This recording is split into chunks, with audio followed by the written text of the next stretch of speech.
In the depths of the ancient forest, a hunter named Eldric moved stealthily through the underbrush, his eyes scanning for movement.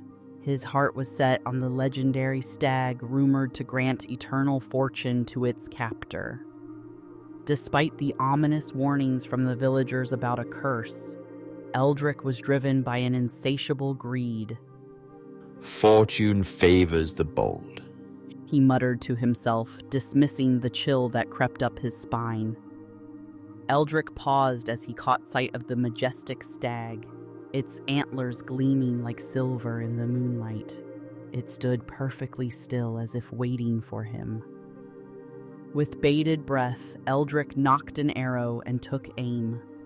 But as he released the bowstring, the stag vanished into thin air, leaving only a whisper in the wind.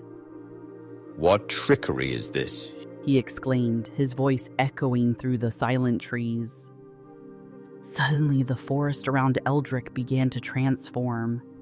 The trees seemed to close in, their branches twisting like gnarled fingers. Out of the shadows stepped an old woman, her eyes gleaming with an otherworldly light. The enchantress, a guardian of the forest, had come to confront him. You seek what is not yours, hunter? She said, her voice both gentle and stern. Eldric felt a chill run down his spine as he realized the gravity of his actions. Eldric attempted to defend his actions, his voice trembling.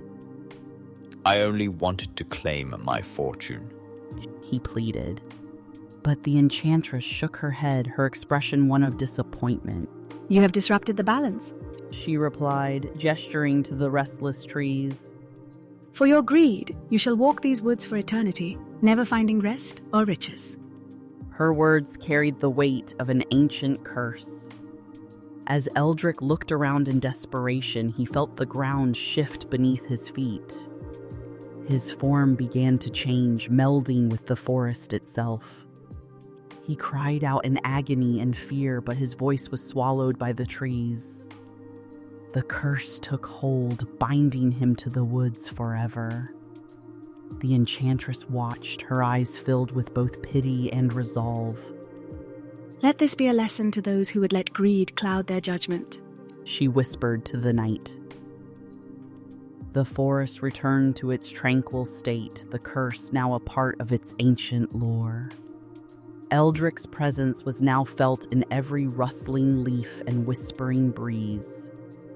Travelers who passed through the forest would often hear his voice on the wind, a cautionary tale of the hunter who became one with the woods. The legend of the greedy hunter lived on, a reminder of the price of avarice. As the sun rose higher, the forest stood as it always had, a guardian of secrets and stories untold.